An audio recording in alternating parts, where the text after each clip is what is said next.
चलो अब CG board कक्षा 9वीं के मोस्ट आईएमपी प्रश्न मैं आपको बता देता हूँ हिंदी सब्जेक्ट का।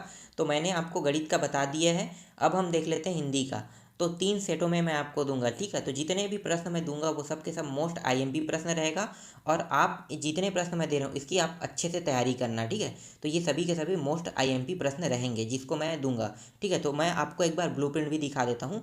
ये पूरा ब्लूप्रिंट के हिसाब से तैयार किया गया प्रश्न है। तो जैसा आपके वार्षिक पेपर में प्रश्न आएगा उसी हिसाब से ये तैयार किया गया है सारे प्रश्नों को, ठीक है। तो आप लोग इसको अच्छे से याद कर लेना, ये सभी के सभी मोस्ट आईएमपी क्वेश्चन हैं।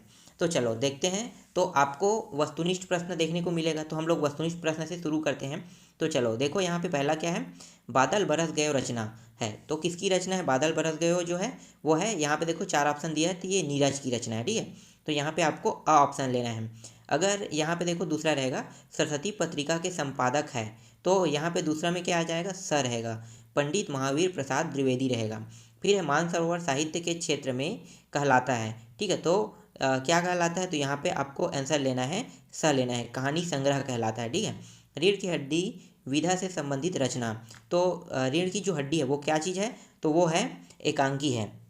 इसके बाद देखो गद्दार कौन, तो पाठ में राजा का नाम था, ठीक है। तो यहाँ पे 4 ऑप्शन में से क्या होगा, राजा का क्या नाम था इस पाठ में, तो इस पाठ में राजा का नाम था राम शाह था, ठीक है। तो आपको क्या लेना है, राम शाह लेना है।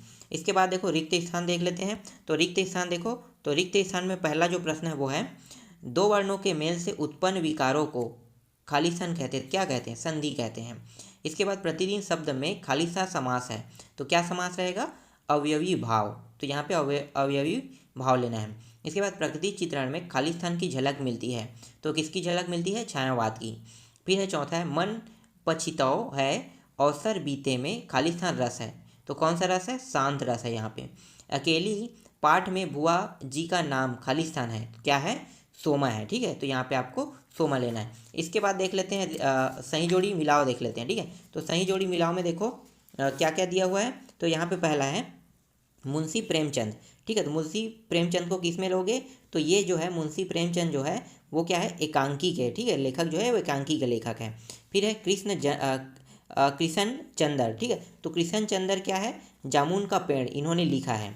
इसके बाद डॉक्टर सी वी रमन, ठीक है। डॉक्टर सी वी रमन क्या है, तो नोबेल पुरस्कार प्राप्त किया था इन्होंने, ठीक है, डॉक्टर सी वी रमन में। इसके बाद है मन्नू भंडारी। चौथा देखो मन्नू भंडारी, तो मन्नू भंडारी क्या है, अकेली, ठीक है, अकेली नाम के जो पाठ है उसको लिखा है इन्होंने।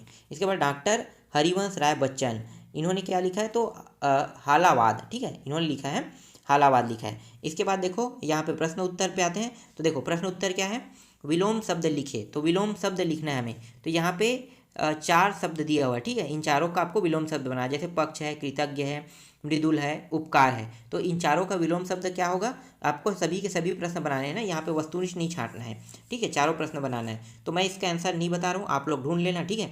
इसके बाद देखो पर्यायवाची 2-2 शब्द लिखे, तो 2-2 पर्यायवाची है, अमृत है, घोड़ा है, घर है, हाथी है, इसका आपको बताना है। फिर दिए गए शब्दों में स्त्रीलिंग शब्द लिखे, विद्वान है, नायक है, कवि है, हाथी दिया है, इसका स्त्रीलिंग शब्द लिखना है चारों का। फिर पांचवा है पंडित मुकुटधर पांडे के अनुसार गांव में किस प्रकार के लोग रहते हैं, ठीक है, इसका आंसर देना है। छठवा है तीजन बाई की प्रसिद्ध किस क्षेत्र में उन्हें कौन सा पुरस्कार मिला है, ठीक है, इसको देखना है आपको, ये इंपॉर्टेंट है। इसके बाद सातवां है मोतियों की फसल वस्तुतः क्या थी, ठीक है, तीसरा 3 नंबर के प्रश्न है। तो यहाँ पे आपको जो दिखाई दे रहा है ये सभी के सभी 3 नंबर के हैं। तो 2 नंबर के 5 प्रश्न आएंगे, 3 नंबर के 4 प्रश्न देखने को मिलेगा, ठीक। आगे देखो 8वां रवि की सवारी आने पर क्या क्या हो रहा है, उसे अपनी भाषा में लिखे। कबीर ने किसके ज्ञान को थोथा कहा है और क्यों। इसके बाद नेक्स्ट है पृथ्वी को बूढ़ी कहने का क्या तात्पर्य है, ठीक है। आगे देखिए नेक्स्ट प्रश्न, अब चर्चा नंबर के प्रश्न आएगा। तो 11 से लेकर 14 तक चर्चा नंबर का प्रश्न रहेगा। तो शांत रस किसे कहते हैं, इसमें आपको अथवा भी देखने को मिलेगा। फिर वाक्य की परिभाषा लिखकर मिश्र वाक्य के लिए उदाहरण लिखे। तो यहाँ पे जो प्रश्न में आपको अथवा भी याद करना है, ठीक है, क्योंकि ये रियल पेपर नहीं है। रियल पेपर होता तो आप एक को ऑप्शन में दे सकते थे, लेकिन ये क्या है, ये मोस्ट आईएमपी क्वेश्चन है, मतलब क्या क्या आ सकता है ये चीज़ मैं आपको बता रहा हूँ। तो आप लोग जब तैयार करोगे तो अथवा को भी तैयार कर लेना, ठीक है। इसके बाद देखो 12वां क्या है, गोपाल दास नीरज अथवा तुलसीदास की परिचय मतलब परिचय लिखे, ठीक है। इन दोनों का लिखना है आधार बिंदु। देखो जन्म रचना के बारे में लिखा, भाव पक्ष, चौला पक्ष और काव्यगत विशेषताएं लिखना है। तो ये सभी टॉपिक के बारे में लिखना है। इसके बाद नेक्स्ट देखो 13वां है, मुंशी प्रेमचंद और डॉक्टर राजन यादव को का परिचय निम्नलिखित आधार पर दिए। तो जन्म, कृति, वही, भाव पक्ष, कला साहित्य और साहित्य मिशान इसके हिसाब से देना है। अब यहाँ पे देखो निम्नलिखित पद्यांशों की संदर्भ प्रसंग सहित व्याख्या कीजिए। तो यहाँ पे जो 2 पद्यांश दिया हुआ, ठीक है, इसका संदर्भ सहित हमें क्या करना है, व्याख्या करना है। तो आप लोग इसकी संदर्भ सहित व्याख्या कर लेना, ठीक है। तो जो मैं प्रश्न दे रहा हूँ उसकी सबका एक नोट्स बनाना और नोट्स बना के इन सभी का आंसर आप लोग लिख के रख लेना, ठीक है। तो ये मोस्ट आईएमपी क्वेश्चन है। इसके बाद देखो निम्नलिखित पद्यांशों में से किस एक पद्यांश, ठीक है, का संदर्भ प्रसंग तथा विशिष्टताएं दर्शाते हुए व्याख्या कीजिए, ठीक है। तो ये जो का है ये करना है, ठीक है। आगे देखो 15वां प्रश्न क्या है, इसमें अपठित गद्यांश दिया है। इस अपठित गद्यांश को आपको पढ़ना है और पढ़ने के बाद इन जो नीचे में जो चार ऑप्शन दिया इसका आंसर आपको देना है।